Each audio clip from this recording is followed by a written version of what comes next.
A legendary Mopar from the 1960s, Chase McCain's 1968 Dodge Charger RT is a muscle car that is every criminal's worst nightmare.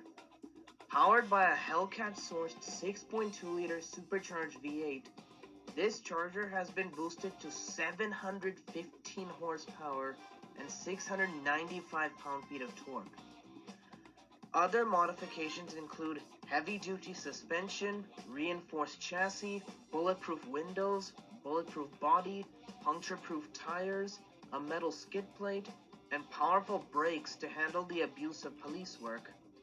This Charger can hit 60 miles per hour in only 3.3 seconds and has a top speed of 212 miles per hour, making it a police car to be reckoned with. Not a lot of criminals have been able to escape this Charger, making it the go-to vehicle for Chase McCain. This 1970 Dodge Challenger RT, driven by Natalia Kowalski, is not your average Mopar.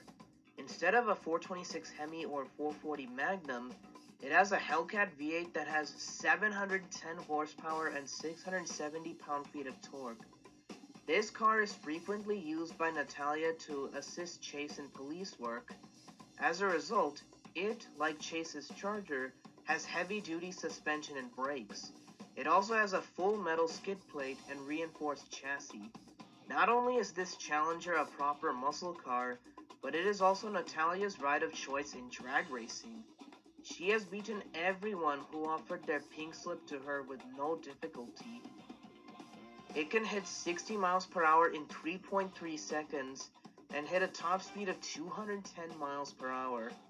Like Natalia, this Challenger is a breathtaking beauty, but it turns feisty at the drag strip.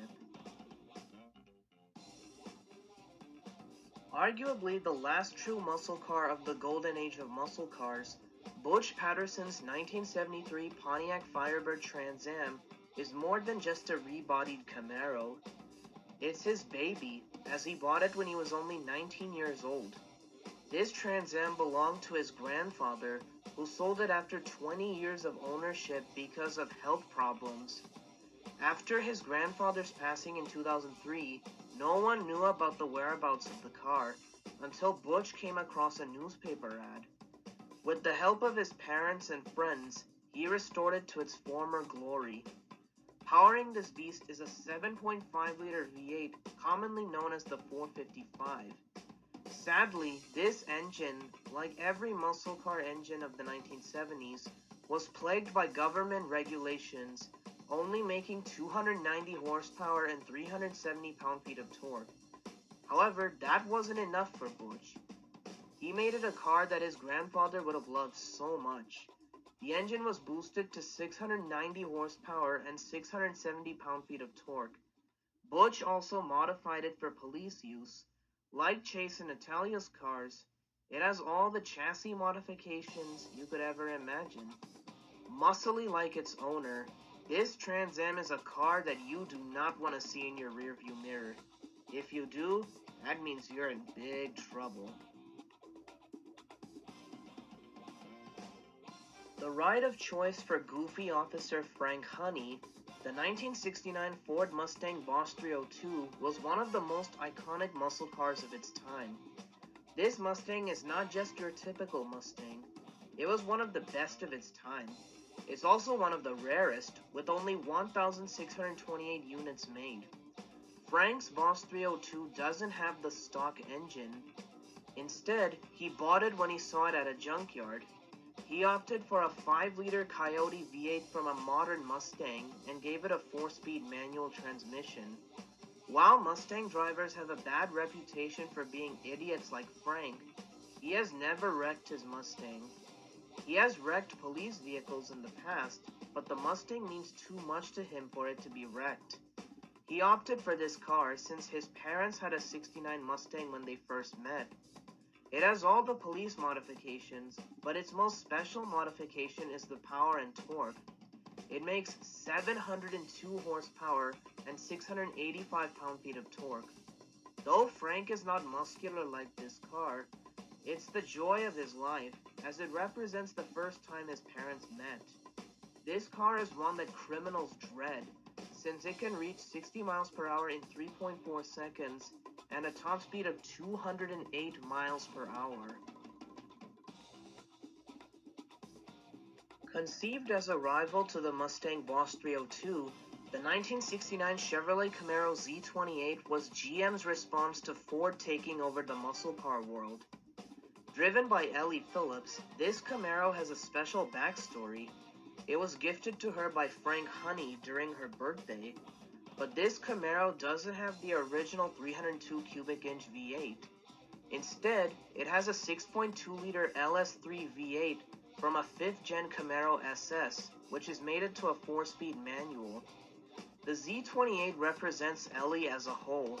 She can be beautiful at times, but she becomes challenging to beat at the drag strip. Painted in Le Mans blue with white racing stripes, the Camaro Z28 not only looks like a police car, but a true and pure-blooded American muscle car. One of the most beautiful Ferraris designed by Pininfarina, the Ferrari 355 Berlinetta, is the car Vinnie Pappalardo loves so much that he calls it the joy of his life. Introduced in 1994, the 355 Berlinetta was the first of many variations of the 355. It was powered by a 3.5-liter V8, hence its numeric name. Since Vinny is half Italian, he grew a liking toward the 355. He tuned the engine, boosting it from 375 horsepower and 268 pound-feet of torque to 655 horsepower and 592 pound-feet of torque. It does 0 to 60 in 3.1 seconds and has a top speed of 214 miles per hour, making it a difficult Ferrari to try to beat.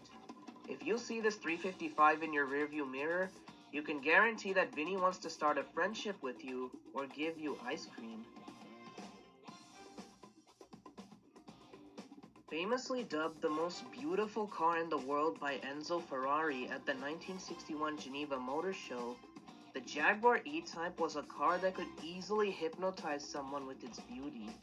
Also known as the Jaguar XKE, the E-Type was one of, if not the most beautiful Jaguar ever made. It also stole the heart of Mo DeLuca, who is the proud owner of an E-Type coupe. Ask Mo what his favorite car was from childhood, he'll say it's the E-Type. Mo's E-Type had an interesting background, first being purchased in 1962 as a 1963 model. It was driven for 35,000 miles before it was sold to someone who kept it in a garage most of the time, not even bothering to drive it. Mo eventually found out and offered the guy a pile of cash to buy the car. With the help of his cousin Vinnie Pappalardo and his friends, this E-Type was made beautiful once again. The 3.8-liter inline-six had been a bit rusted, but was fully cleaned and received a boost in horsepower. Instead of 265 horsepower, it makes 550 horsepower, and it makes 520 pound-feet of torque compared to 260 pound-feet of torque on a stock E-Type. Whenever Mo gets angry, he drives his E-Type down the coast in order to calm himself down. In his words, it's, quote, heart of the family, showing just how much love he has for this unforgettable and beautiful Jaguar. A fitting car for someone as evil as Rex Fury, this 1969 Chevrolet Corvette Stingray is the bane of a police officer's existence, especially Chase McCain. Rex's Corvette has been given a 6.2-liter supercharged LS9 V8 from a C6 Corvette ZR1, which has a 4-speed manual transmission. Adding to its insanity is that it makes 950 horsepower and 850 pound-feet of torque. Not only is it a menacing Corvette, it's Rex's signature getaway car used for bank robberies. In addition to its ridiculous power, it has a nitrous oxide system, with the button being inside of the shifter knob. Of all the getaway cars the police have had to track down, this one is the most difficult. Rex's driving makes the Stingray not only a deadly machine, but also a car that makes police cars crash from time to time. Famously, Rex used his nitrous oxide to hit 218 miles per hour and outrun not one, but two police helicopters. 0 to 60 is achieved in 3 seconds flat, and the top speed is 225 miles per hour, making it the fastest getaway car that the police pursued. If this Corvette is in your mirror, you'd better be worried. It's a sinister car fit for a sinister villain.